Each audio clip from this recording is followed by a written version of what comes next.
Super ganda ng museum ngayon. Good morning, dito po tayo, ma'am. sige. Welcome to our Philippine Museum. Ito po yung pinaka-rare item dito sa museum na to. Ano yan? Face shield po ito, ma'am. Alam ko. Ba't nandyan? Ganun po talaga, ma'am. Rare item po ito. Tsaka ito po yung pinakasikat dito. Ba't ang laki ng vaccine? Bali, 1.5 po ito, ma'am. Good for 1 month. Unang turok, komatos agad. Dito po sa side na ito, makikita natin ang pinakamatapang na tao sa Pilipinas.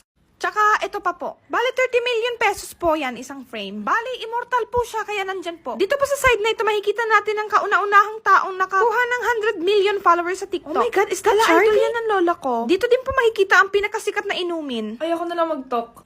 Nalalasahan ko pa yun. Eh, ano ba dito? Like, mga queen, like, Queen Elizabeth, ganun. Of course po meron. Dito po tayo, ma'am. Sila pa yung queen, si Queen Yasmin tsaka si Queen Leng. Bale, 3 million po yung isang frame niyan. Dito din po makikita ang rare bangs na nasayang ng mga kabataan noon. Ano sabi mo?